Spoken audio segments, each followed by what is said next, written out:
I have found the world's very subtlest excuse that you can ever think of that I haven't thought of before.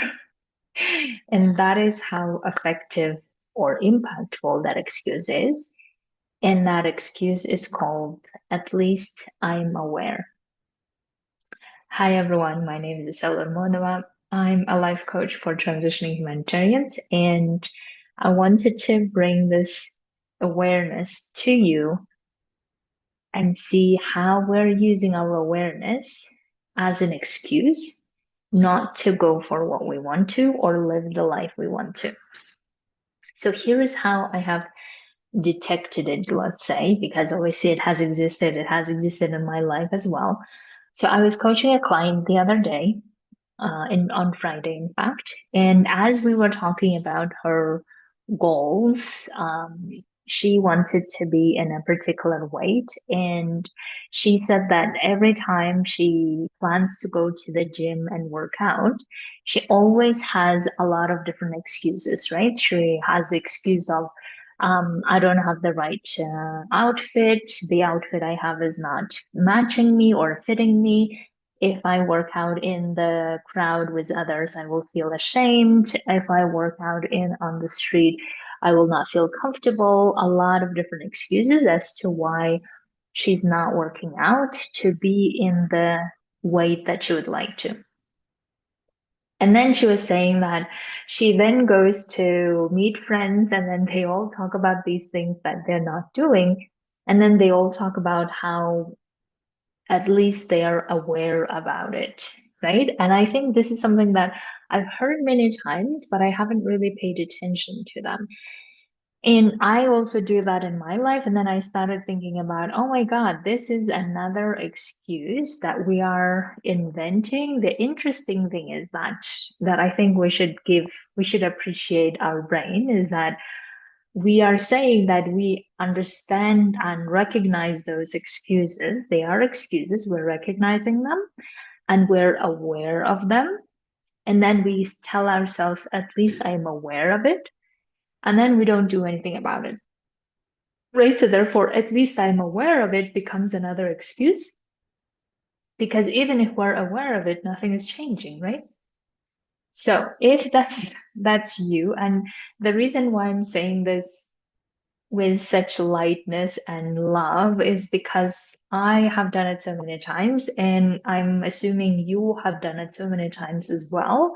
Now I feel it's time for us to do something about it. Now, before we talk about what to do about it, I would like for you to look at variations of the statement. The other variation of the statement might be, at least I'm trying.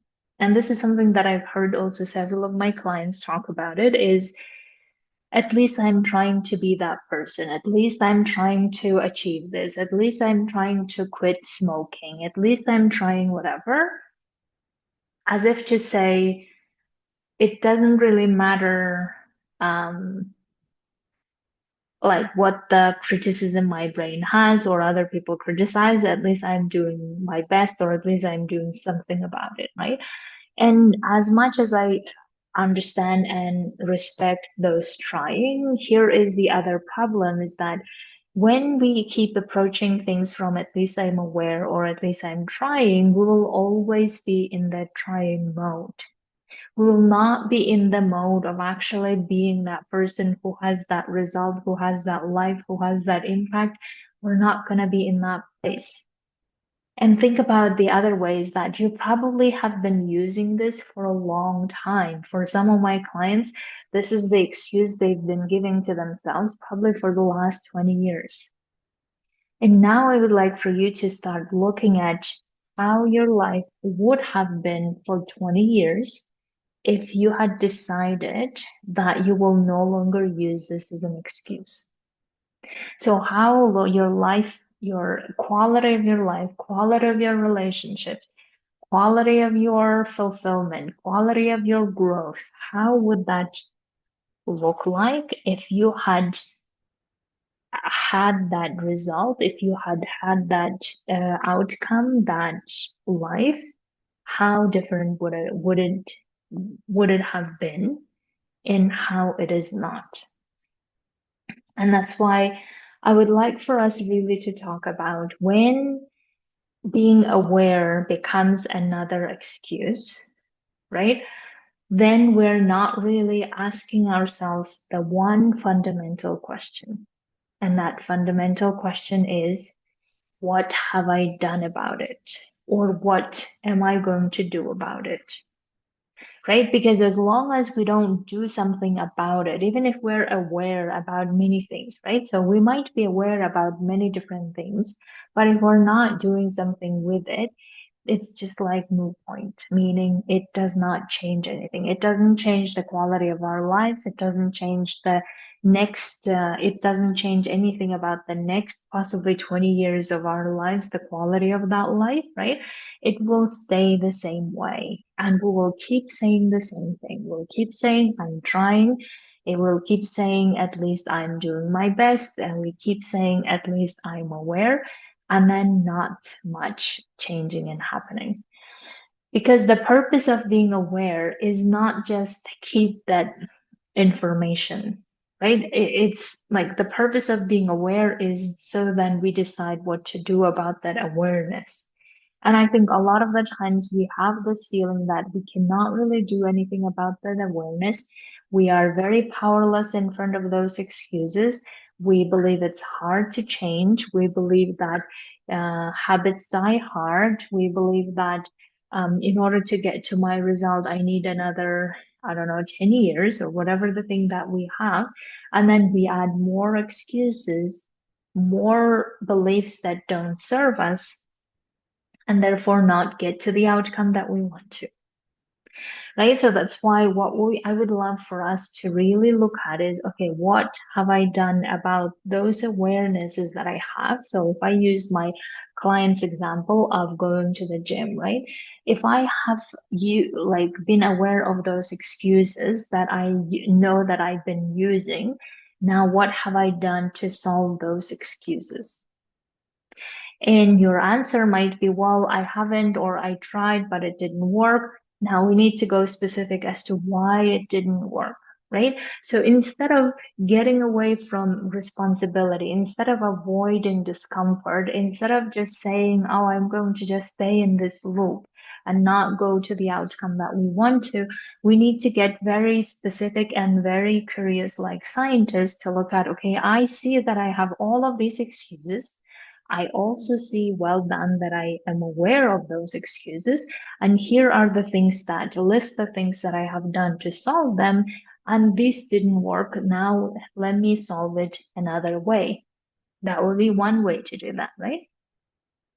Another way to do it that I find it my favorite is always going to the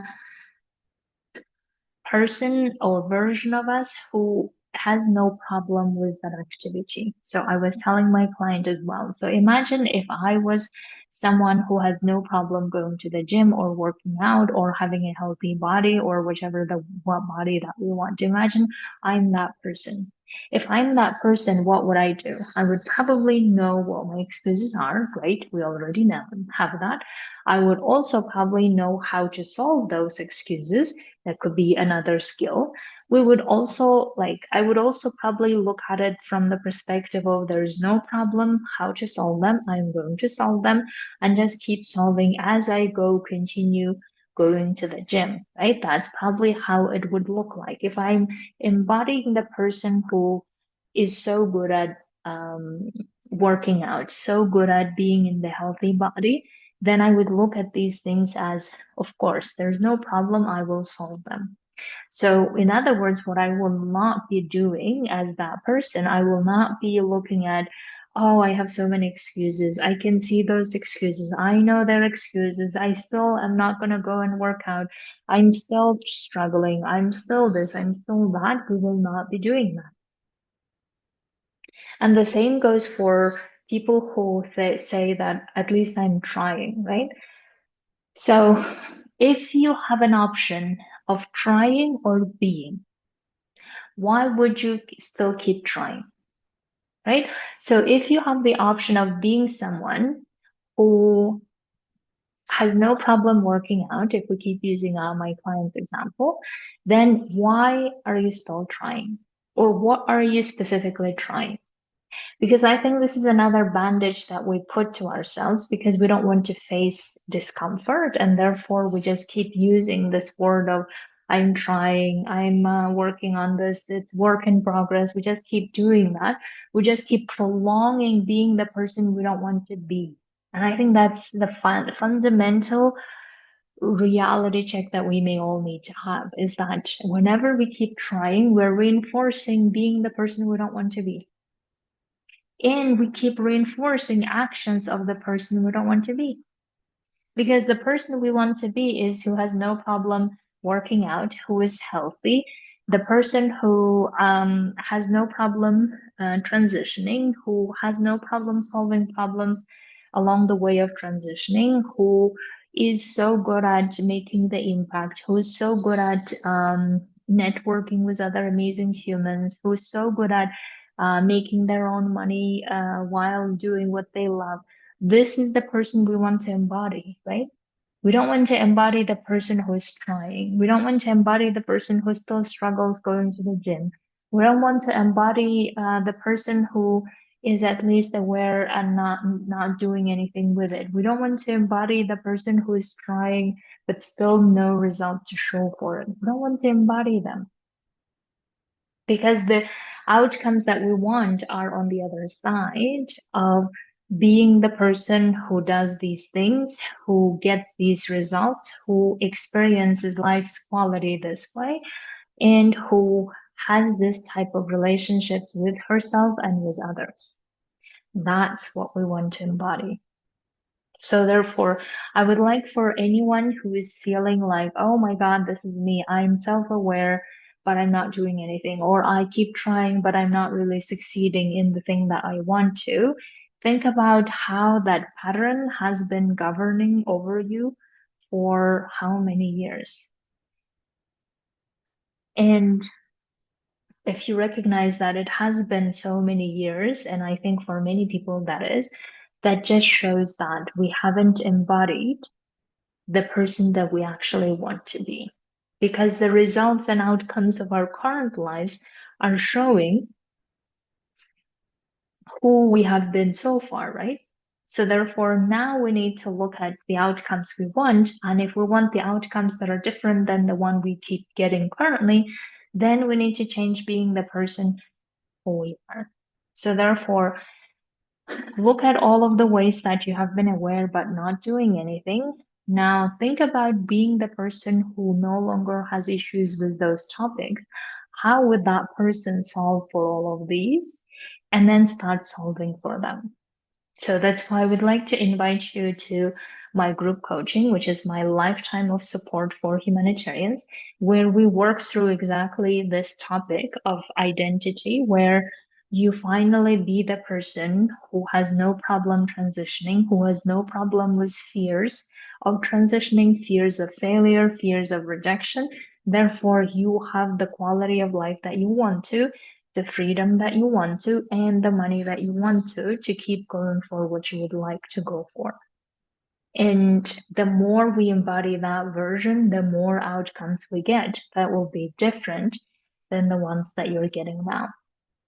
So if you'd like to join, you can click the link below to get a consult, and we'll discuss through to have your own roadmap of how to make that transitioning possible that is tailor-made to you. And we'll be coaching you in the group, individually within the group setting. So if that is for you and you would like to take advantage of getting my support for a lifetime, then you should book that consult. Until then, have a beautiful week. I'll talk to you next week.